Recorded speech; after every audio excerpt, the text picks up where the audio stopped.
customarily I should introduce myself. Most of you know me as a teacher in this school, okay? And I have been teaching since 2006. I have done my MSc in chemistry in 2006, and after that, as a continuing teacher, I did my B.Ed from IGNOU as a continuing experienced teacher in residential schools. My first school was in Baroda, and after that, I got a number of different schools to work for. A few schools were highly developed, a few schools were just starting up, a few schools were thinking of developing its current phase to some other phase. As a result, I have a vision for a school which is in a startup condition, which is already established and developed and is looking for further transformation. And also, I have also worked for a system in which there was no school, there was a greenfield and school had to be built. Okay. Now, today's topic is classroom management, because we are communicating among ourselves who are teachers basically. So, my entry into the school system was as a teacher, but whatever role came to me, I welcomed those roles with full enthusiasm. I never defined my role in a very confined manner, that I am a teacher of chemistry, so I will only teach chemistry and I will not take care of any other area of the school. I found that there was a big area of improvement in me, in my language. Today, my video is also getting recorded, and I believe that I am not speaking so fast that you will not be able to understand. My trainers, if I name Lorraine, Christina Grace, those who have trained me to speak effectively and were from different countries, they will be today surprised to see that I can talk flawlessly, with proper pause, with no anxiety and clarity in my speech. So the first thing a teacher should have is clarity in the speech and objectivity in thought. Why I am here? So the first thing is that I am introducing myself to you so that you develop a faith in me, that a person who is going to tell you something has a plethora of experience to share, combined with the validated literature which we all follow as a validated path, which takes us to a particular direction. Without direction, our journey will not be effective, because wherever we go for a particular journey, we book a ticket with a starting point and an ending point. Same is the journey of teaching as well as learning. So, to make our teaching effective, our students should know where they are heading towards, and teachers should know that where we are carrying them. So there should be a perfect roadmap. So all these philosophies, all these practices, these all are compiled in teachers training workshop based modules, which is named as classroom management. Let us take the example of management of today's class, in which we all are students here now.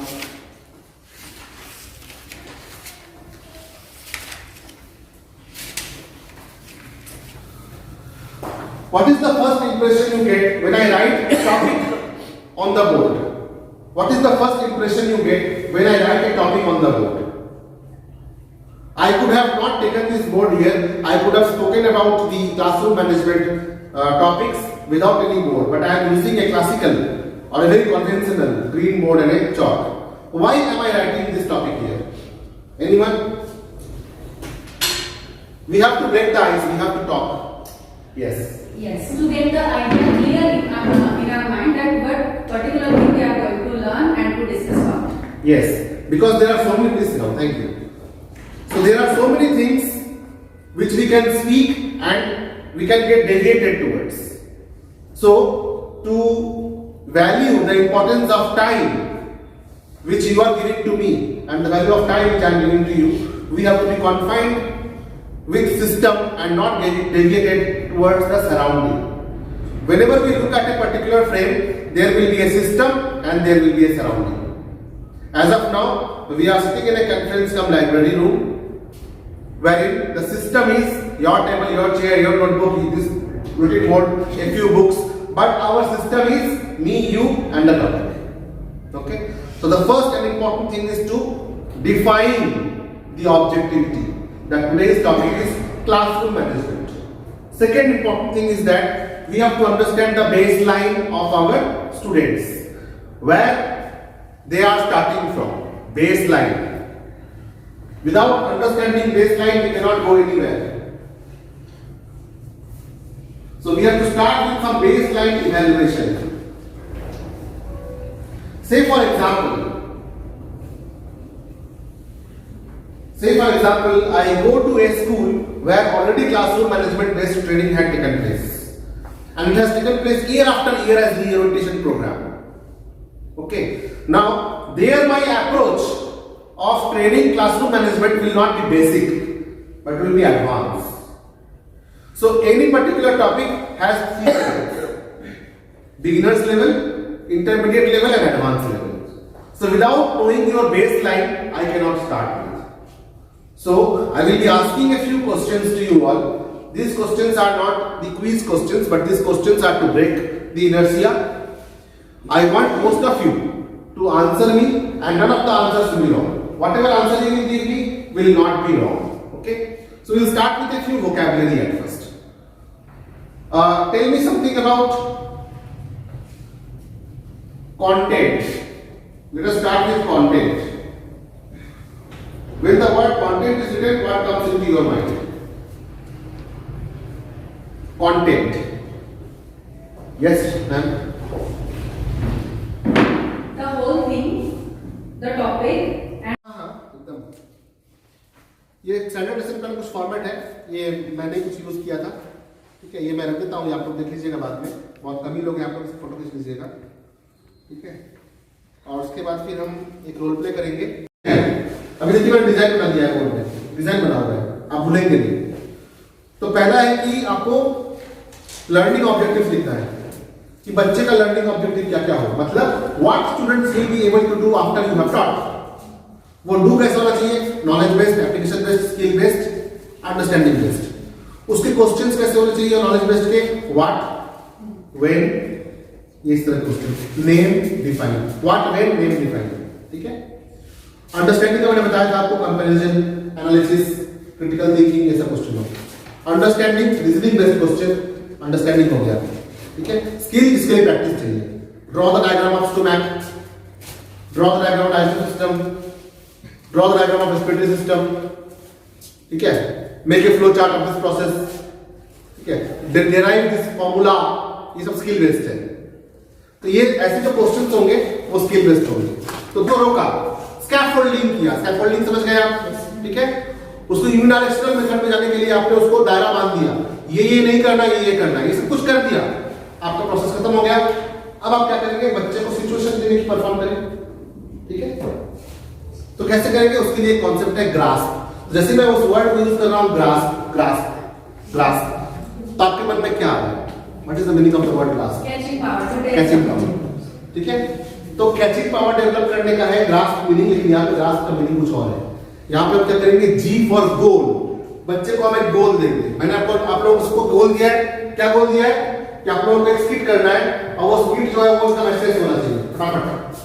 कोई ज्यादा planning नहीं, क्योंकि मैंने पहले पूरा screen play बता दिया है उसका कि स्क्रीन प्ले में दो सिचुएशन होगा कि एक डॉक्टर होगा जो इरिटेट नहीं होता है, बार-बार दवा लिखता है, और टीचर है जो जताता है कि पिछली बार दवाई दी तो ठीक नहीं हुआ, हाथ खड़े कर, ठीक है, वैसे करता है। तो उसका रोल प्ले करना है, मैंने गोल दे दिया, ठीक है। उसके बाद रोल, गोल के बाद रोल, जी के बाद आर। रोल क्या होगा कि कुछ लोग स्टूडेंट्स का एक्टिंग करेंगे और कुछ लोग डॉक्टर का एक्टिंग करेंगे, कुछ लोग टीचर का एक्टिंग करेंगे, ठीक है। क्लियर कर दिया। उसके बाद ऑडियंस, किसके सामने परफॉर्म करना है, ठीक है। ऑडियंस भी आ गए, मैं आ गया, सर आ गए, अब सर के सामने हम करेंगे। सिचुएशन, सिचुएशन मैंने पहले बोल दिया कि आपको इस स्किट से ये जताना है कि प्रोफेशनल एटीट्यूड क्या होना चाहिए अपने क्लाइंट के प्रति, और अनप्रोफेशनल एटीट्यूड क्या होता है, वो एक टीचर, कन्वेंशनल अनट्रेन्ड टीचर का बिहेवियर से बताना है, ठीक है। ये था गोल, रोल, ऑडियंस, सिचुएशन और परफॉर्मेंस टास्क। टास्क क्या है? इस एक्टिविटी के बाद लोगों में ये मैसेज जाना चाहिए कि हमारे जो टीचर्स हैं ये ट्रेन्ड टीचर्स हैं, प्रोफेशनल टीचर्स हैं, ये बच्चे की कमी को देखकर इरिटेट नहीं होते हैं, इनके पास लिस्ट ऑफ सॉल्यूशन होता है।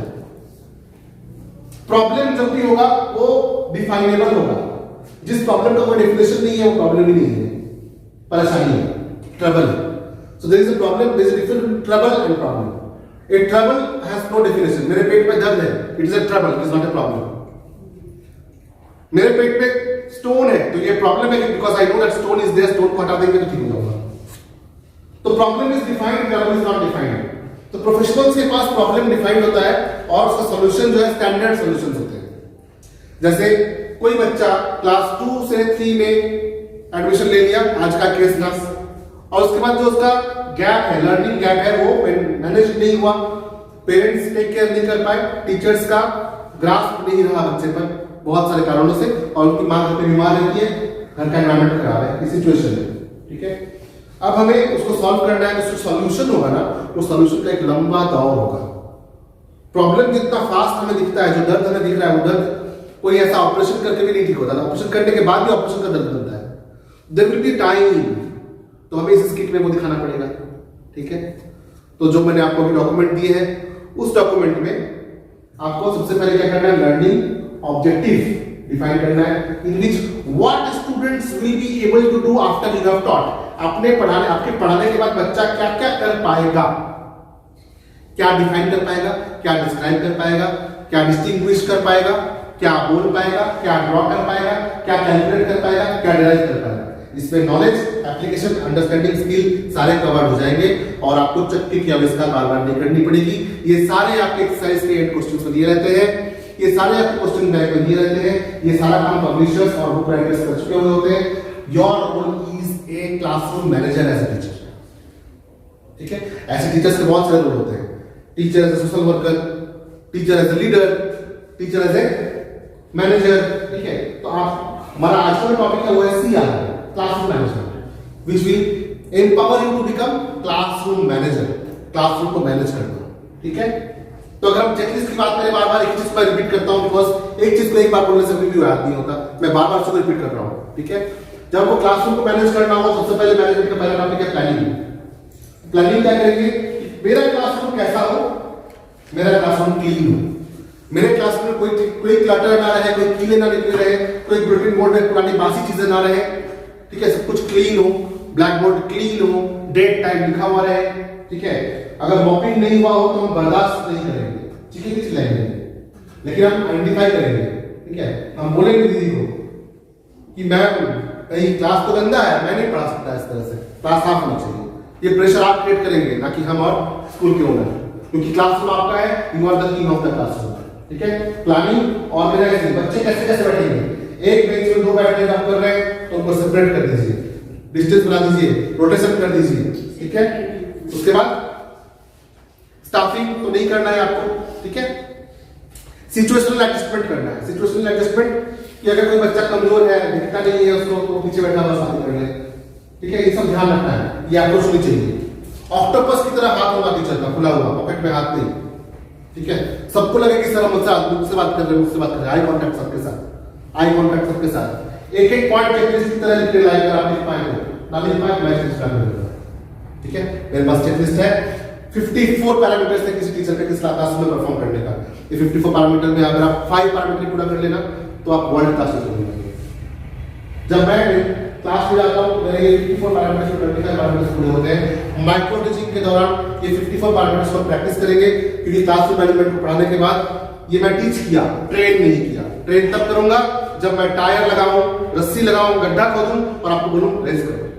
तो आपके लिए जो माइक्रो टीचिंग होगा 10 मिनट्स का, उसका आप प्रॉपर प्लानिंग करेंगे, एरिया आप चूज करेंगे, आप मुझे कहां पढ़ाना चाहते हैं, आप मुझे ग्राउंड में पढ़ाना चाहते हैं, आप मुझे क्लास से पढ़ाना चाहते हैं, आप मुझे लैब में पढ़ाना चाहते हैं, ठीक है।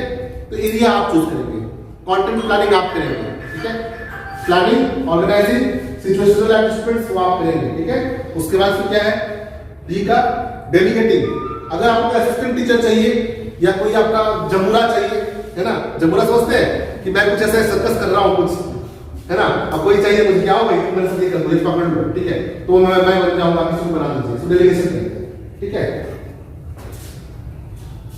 ये जो मंकी के ट्रेनर होते हैं ना, मंकी के ट्रेनर, इनसे भी हम टीचिंग सीख सकते हैं। एक बार क्या हुआ कि मैं आगरा जा रहा था इस रास्ते से, तो रास्ते में एक जगह मैं खाना खा रहा था, तो वहां पे दो बंदर को, एक को सलमान खान और एक को कैटरीना कैफ बनाया गया, और वो एक को सलमान खान, एक को कैटरीना कैफ कह के जब कह रहा था तो वो रिस्पॉन्ड भी कर रहा था, और जो जो वो मंकी 4 बार मंकी को कह रहा था वो मंकी कर भी रहा था।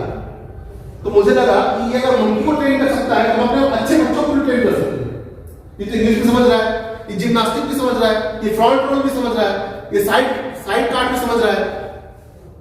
जब इतना वर्ड एक बंदर समझ सकता है तो हमारे बच्चे क्यों नहीं समझ सकते? बच्चे तो बहुत कुछ समझ सकते हैं। मैंने पूछा उसको मंकी जानवर से कि आप ऐसा क्या करते हैं कि ये बंदर आपकी बात समझ जाते हैं, आप जो कहते हैं वो करते हैं, आप मुझे ये सिखा दो ना तो मैं दुनिया में किसी बच्चे को पढ़ा दूंगा।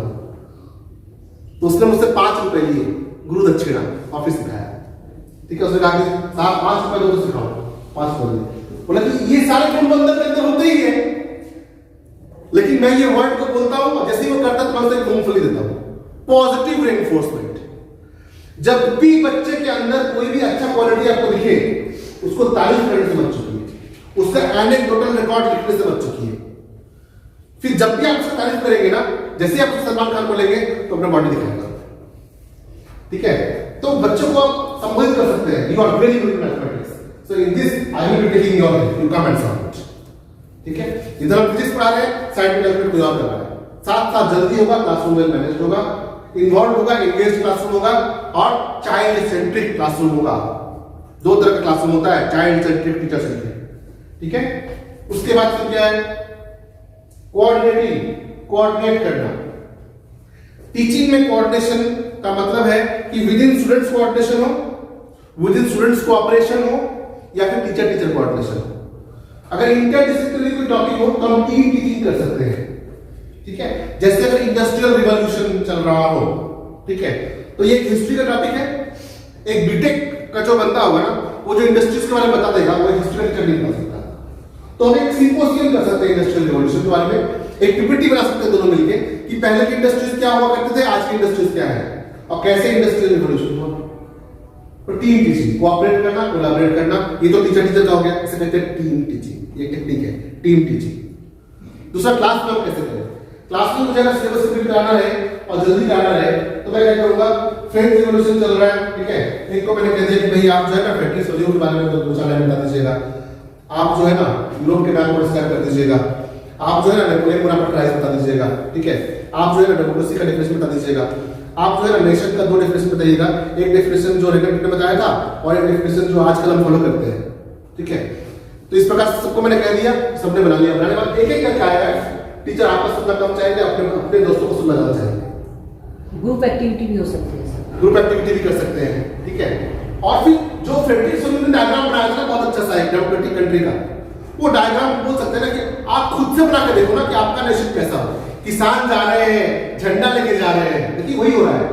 उस समय क्या हुआ था, उस समय यूएस, यूएन, यूके सब जा रहे हैं, सबके हाथ में झंडा था, ऊपर से जीसस देख रहे हैं, है ना, सेंट्स देख रहे हैं, स्टैच्यू ऑफ लिबर्टी में टॉर्च है, और स्टैच्यू ऑफ लिबर्टी में जो लेडी है वो लेडी है, ठीक है। उस प्रकार से अगर आप सिर्फ फ्रेडरिक सोलियो होते तो आज की डेमोक्रेसी को आप कैसे पिक्चर में डिफाइन करते हैं? बच्चों को एक्टिविटी दीजिए, ठीक है, ये कोऑपरेशन हो गया। एक कोऑपरेशन में एक बड़ा अच्छा टेक्निक अभी आया हुआ है, इसे कहते हैं कोऑपरेटिव क्विज। कोऑपरेटिव क्विज में क्या होगा कि सेक्शन ए वाले क्वेश्चन बनाएंगे सेक्शन बी वालों के लिए, और सेक्शन बी वाले क्वेश्चन बनाएंगे सेक्शन ए के लिए। Question in the sense Q card, जो क्विज के कार्ड होते हैं, ठीक है। फिर सेक्शन ए वाले क्विज मास्टर बनेंगे और ऑडियंस बनेंगे, और सेक्शन बी वाले परफॉर्मर बनेंगे, परफॉर्मेंस टास्क, ग्रास्प का परफॉर्मेंस टास्क, ठीक है। हमारे पास क्विज का अच्छा एनवायरनमेंट है, हमारे पास हॉल है, एक ऑडियंस बना दिया, पूरा का पूरा साइंस रिवाइज हो गया सैटरडे को। सैटरडे में क्लास ब्लैंक जाएगा ही नहीं, सुबह तो टीचर नहीं आए, प्रॉक्सी लगा नहीं, अरेंजमेंट हुआ नहीं, क्यों? क्योंकि आज तो साइंस का कोऑपरेटिव क्विज होने वाली है। ए सेक्शन वाले बी सेक्शन क्वेश्चन पूछने वाले हैं, ए सेक्शन वाले क्या क्या क्वेश्चन चुन के लाएंगे कि बी हार जाए, और बी सेक्शन वाले क्या क्या क्वेश्चन चूज करके लाएंगे कि ए हार जाए, और फिर दोनों डिफिकल्ट क्वेश्चन लेके आएंगे, एटलीस्ट वो जान जाएंगे कि डिफिकल्ट क्वेश्चन क्या होता है।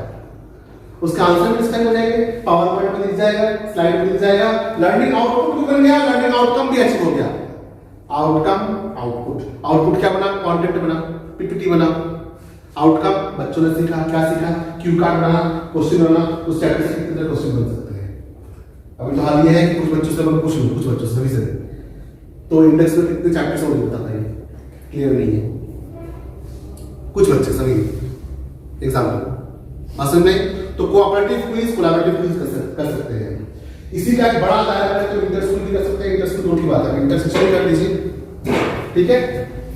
रिपोर्टिंग, पेरेंट्स को ये बताइए कि सिलेबस कंप्लीट रिजल्ट्स क्या है, सिलेबस कहां तक कंप्लीट हुआ है, ठीक है। Budgeting, economy of learning, budgeting economy of learning. अगर आप कमर्शियल पॉइंट ऑफ व्यू से देखेंगे तो budgeting is different thing, as a teacher manager point of view से देखेंगे तो बजटिंग इज डिफरेंट थिंग। हम यहाँ पे कर सकते हैं ऐसा कि कम से कम टाइम में ज्यादा से ज्यादा कैसे पढ़ सकते हैं, कम से कम टाइम में ज्यादा से ज्यादा कैसे पढ़ सकते हैं, कैसे पढ़ सकते हैं। इन्फोग्राफिक्स बनाइए, घर पे चार्ट बना के सटाइए, चिपकाइए, और जो भूलने वाली चीज है उसको बार बार देखिए, बजटिंग हो गई, इकोनॉमी हो गया, बार बार नहीं पढ़ना पड़ रहा, टाइम बच रहा है, time is money, time save हो गया तो मनी सेव हो गया। किसी चीज को पढ़ने के लिए बार बार खोलना पड़ रहा है, क्यों ना उसका चार घंटा का टाइम दे तो मुझे बार बार दिख जाएगा, चाय पीकर देख लेंगे, आगे ना मजा। कंटेंट हो गया, कंडक्ट सिंपल सी बात है कि बच्चों को रेस्पेक्ट करिए, कभी भी पब्लिक में मत काटिए, सब बेसिक चीजें है। जब आप किसी गलती किसी के सामने दिखा देंगे ना, वो उससे आपका नाड़ी कट जाएगा, नाता कट जाता है उससे, फिर आपको लाइफ नहीं मिलता कभी भी, और आप कभी भी 100% अच्छा आदमी नहीं मिलेगा। कोई अच्छा इंसान, अच्छा स्टूडेंट कंप्लीटली जो आपका मन भा जाए। Dream student, dream team, dream staff कभी नहीं होता है, हमें सबको लेके चलना पड़ता है, ठीक है। पैरानॉइड नहीं होना है, उसको हम स्किट करने वाले हैं थोड़ी देर में। फिर कॉन्टेक्ट हो गया, कोहेरेंट हो गया, कोहेरेंट मैनेजमेंट, और लास्ट में है कंडक्ट मैनेजमेंट।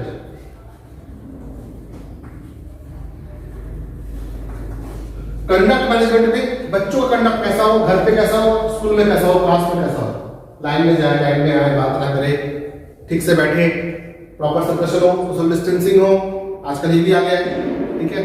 किस प्रकार से वो क्वेश्चन पूछे, किस प्रकार से वो आंसर दे, क्लासरूम रूल्स, वॉशरूम कितनी बार जाए, पानी लेके आए कि नहीं लेके आए, बोतल लेके आए कि नहीं लेके आए, क्लासरूम रूल्स बनवा दीजिए, क्लास में लगवा दीजिए।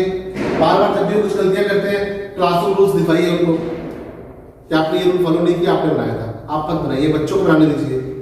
क्लासरूम रूल्स बनाए, क्लास में लगाओ, क्लासरूम रूल्स बना के क्लास में लगाओ, तो वो चार्ट पेपर में सब मिलकर कोलैबोरेट करके बनाएंगे, ठीक है। ये सारा कुछ था, ये सारा कुछ था आपका क्लासरूम मैनेजमेंट के बारे में। सिर्फ 3 पॉइंट थे जिसको डिस्क्राइब करने का टाइम लगा, कंटेंट मैनेजमेंट, कंडक्ट मैनेजमेंट और कोहेरेंट मैनेजमेंट। कोहेरेंट मतलब रैपो नहीं खराब करना है, ठीक है। टीचर कोई आम आदमी नहीं होता है, खास आदमी होता है, बच्चों के नजर में एक खास नजर होती है, ठीक है। तो उस साइट को बदलना नहीं है, उस आइडेंटिटी को बदलना नहीं है। इसलिए मैंने एक बार एक मीटिंग में कहा था कि अपने डीपी पे ध्यान दीजिए, आपके डीपी में आप प्रोफेशनल दिखने चाहिए, आप दिखने नहीं चाहिए, ठीक है, और आप अवेलेबल दिखने चाहिए, ठीक है। आपकी जो भी हॉबी हो, जो कि एजुकेशन से रिलेटेड ना हो, उसको दूर रखें। उसका स्पीड कितना था, प्रॉपर स्पीड में था, स्लो था, तो थोड़ा सा और अच्छा हो सकता था।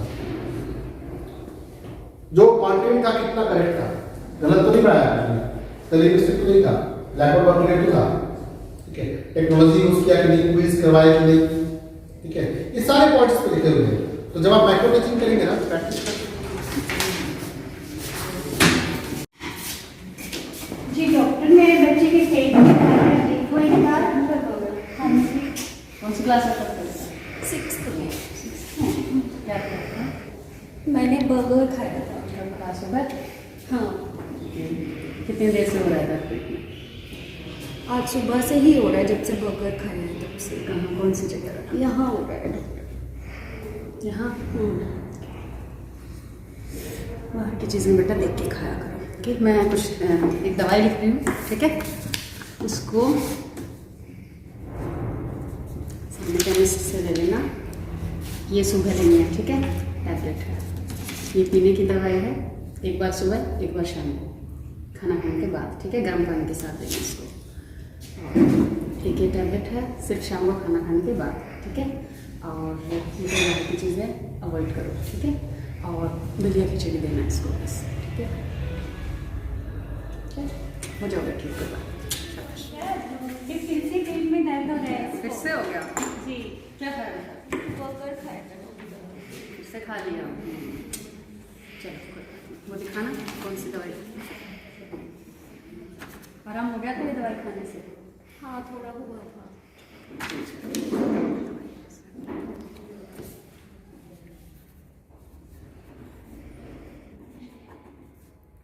ये ले लेना बाहर से, ठीक है। और एकदम चीज़ें, ठीक है, थोड़ी सी मतलब अपनी हद का ध्यान रखो। चलो हो जाएगा ठीक। थैंक यू के बाद। So now you have seen how a doctor treated a patient. But now we see how a teacher will be treating a student, even if the student is again and again treating and making a mistake. So that difference will come to know. Yes, good morning to all. Good morning, ma'am. Good morning, ma'am. Yesterday's work checking, homework checking turn. Yes, roll number 21. Alina.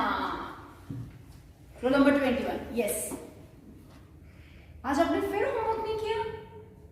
Ma'am हमारी तबीयत ठीक नहीं थी। आपके रोज के यही बहाने होते हैं। Again and again you are repeating same excuse. क्यों नहीं किया आपने? मैम तबीयत ठीक नहीं थी।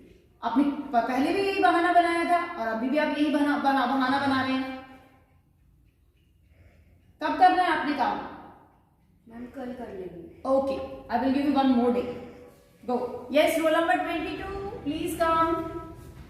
Yes, Alina. Wow. What happened? क्या हुआ बेटा? मैम हमें फीवर था, हम नहीं गए। Okay, कोई बात नहीं. Next day, I will see your work next day. Okay? Doctor इसके पेट के आज फिर दर्द हो रहा है। आज फिर दर्द हो गया? समोसा खाया इसने आज फिर। आज फिर आपने समोसा खाया? मतलब देखिए, जब आपके पेरेंट्स, आपके एल्डर्स या फिर डॉक्टर आपको बार बार एडवाइस कर रहे हैं कि आपको समोसा नहीं खाना है तो नहीं खाना है, ठीक है ना। But yet you are suffering from, तो नो एनी इशू, आपको टैबलेट्स लिख देता हूँ, आप दवाई को लीजिए। पहली वाली दवाई में आराम था जी, तो ठीक है। इसके अंदर मैं एक टैबलेट और ऐड कर देता हूँ, ये दीजिए इसको, ये ठीक हो जाएगी। Good morning, ma'am. Good morning. Now I will check your notebook. I think you have to complete your work. Now come, roll number 21. Yes ma'am. Oh, Savita, I think you have to complete your work. No no. You have to not complete this work. Why बेटा? Ma'am कल कर लेंगे। Problem क्या थी? क्यों नहीं किया complete आपने? मैम मैं बीमार हो गई थी। चलो कोई बात नहीं, अगर आपका ये वर्क रह गया तो आप इसको कल कंप्लीट कर दो, ठीक है? Okay. Okay, now you can go now. Now next roll number 22, come.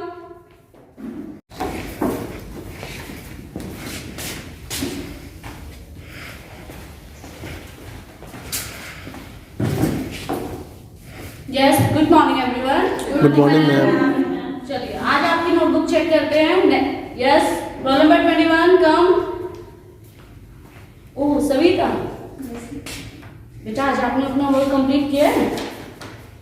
अरे ये तो आज भी कंप्लीट नहीं है। मैम कल पक्का कर लेंगे। तो आज क्या प्रॉब्लम थी? आपने कल भी नहीं किया, कल भी यही एक्सक्यूज रखा था कि मैम मेरा होमवर्क कंप्लीट नहीं है, कल कर लेंगे, और आज भी यही रिपीट कर दो same. Now go and raise your hands.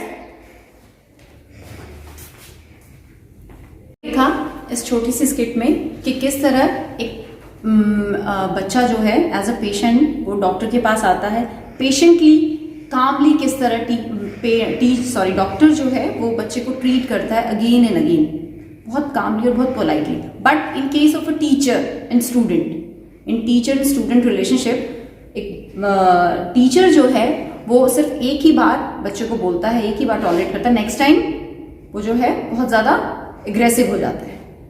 क्यों एग्रेसिव हो जाता है? कि उसके पास वो अप्रोच नहीं है, वो मैनेजमेंट नहीं है, वो एरिया नहीं है उनके पास, वो नॉलेज नहीं है, जिसकी वजह से वो बच्चे को ट्रीटमेंट नहीं दे पाया कि वो अपनी पोजीशन जो है, अपना जो काम है वो दोबारा कर सके। Thank you.